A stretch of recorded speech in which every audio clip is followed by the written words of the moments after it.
मुख्यमंत्री माझी लाडकी बहीण ही योजना महाराष्ट्रामध्ये नुकतीच सुरू झालेली आहे आणि या योजनेच्या प्रती खूप मोठ्या प्रमाणावरती सर्वसामान्य भगिनींमध्ये उत्साह सुद्धा दिसून येतोय।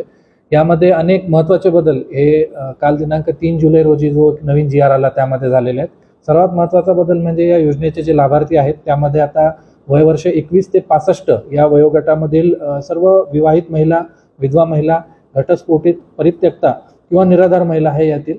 त्याचप्रमाणे प्रत्येक कुटुंबातील एक अविवाहित महिला यांना सुद्धा या योजनेमध्ये लाभ हा घेता येईल। त्याचबरोबर इतर जे महत्त्वाचे बदल या योजनेच्या संदर्भात झालेले आहेत त्या अनुषंगाने ज्या कुटुंबामध्ये 5 एकरपेक्षा जास्त जमीन होती त्यांना सुरुवातीला यामध्ये गृहीत धरलं नव्हतं, मात्र आता ही 5 एकरची अट ही शिथिल करण्यात आलेली आहे।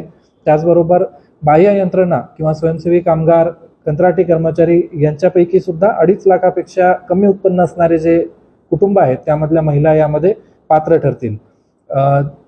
ज्या महिलांना कुठल्या तरी इतर योजनेमधनं प्रतिमाहा 1,500 रुपये याच्यापेक्षा जास्त अनुदान मिळतं, उदाहरणार्थ संजय गांधी निराधार योजना, तर अशा महिलांना या योजनेमध्ये मात्र लाभ घेता येणार नाही।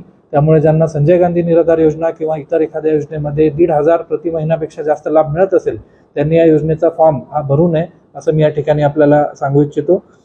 या योजनेच्या लाभासाठी जो फॉर्म भरायचा आहे त्यासाठी 2-3 दिवस आपण बघतोय की खूप मोठ्या प्रमाणावर गाव पातळीवर धावपळ सुरू होती। अनेकांना अजूनही असं वाटतंय की खूप सगळे प्रमाणपत्र त्याला लागतात, मात्र या कालच्या JR मुळे ही योजना अतिशय सोपी आणि सुलभ झालेली आहे।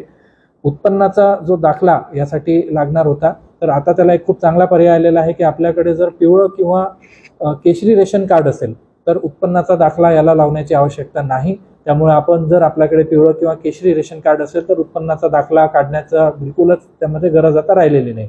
त्याचप्रमाणे रहिवास किंवा अधिवास प्रमाणपत्र जे याला लावायचं होतं त्याला सुद्धा आता शासनाने 4 पर्याय दिलेले आहेत। त्यामध्ये मुख्यत्वे करून 15 वर्षापूर्वीचं रेशन कार्ड जर आपल्याकडे असेल किंवा आपलं 15 वर्षापूर्वीचं मतदार ओळखपत्र असेल किंवा शाळा सोडल्याचं आपलं प्रमाणपत्र असेल, जे की आपल्याकडे प्रत्येक शाळेमध्ये आजही आपण जर मागितलं तर मिळू शकतं, किंवा आपला जन्म दाखला असेल, या 4 गोष्टी जर असतील तर आपल्याला रहिवास प्रमाणपत्र किंवा अधिवास प्रमाणपत्र काढण्याची आवश्यकता नाही।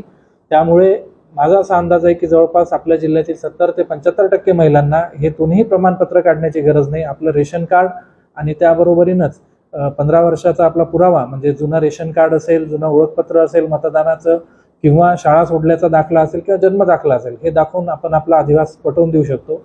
आपल्याकडे तेलंगणा आणि कर्नाटकाची सीमा आहे।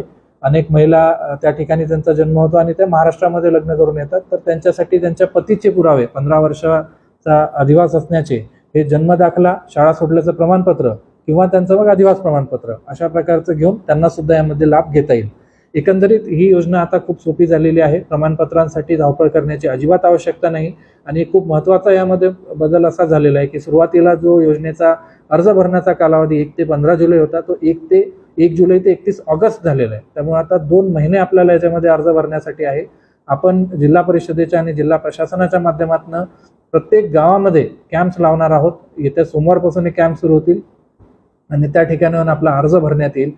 आपण यामध्ये कुठल्याही जे मिडलमन असतात किंवा मध्यस्थ असतात, एजंट असतात, त्यांच्या आमिषाला याच्यात बळी पडू नये, कारण आम्ही सगळी यंत्रणा पाठवून आपल्याकडनं फॉर्म भरून घेणार आहोत, किंवा आपण स्वतः किंवा आपल्या घरातील एखादे जे तरुण मुलं मुली असतात ज्यांना मोबाईल ऑपरेट चांगल्या पद्धतीनं करता येतो ते सुद्धा स्वतः हा फॉर्म भरू शकतात। अतिशय सोपा फॉर्म आहे।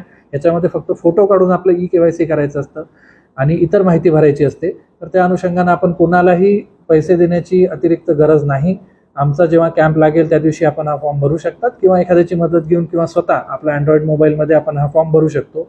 तर प्रशासनाच्या दृष्टीने आम्ही ही सगळी तयारी यामध्ये केलेली आहे। आपल्या जिल्ह्यातील जास्तीत जास्त ज्या पात्र महिला भगिनी आहेत त्यांना या योजनेमध्ये लाभ मिळावा यासाठी आम्ही पूर्णतः दक्ष आहोत। यासाठी मी स्वतः असेल, जिल्हा परिषदेचे मुख्य कार्यकारी अधिकारी, मनपा आयुक्त, आमची सगळी टीम आम्ही यामध्ये निश्चितपणे आपल्या सोबत उभे आहोत।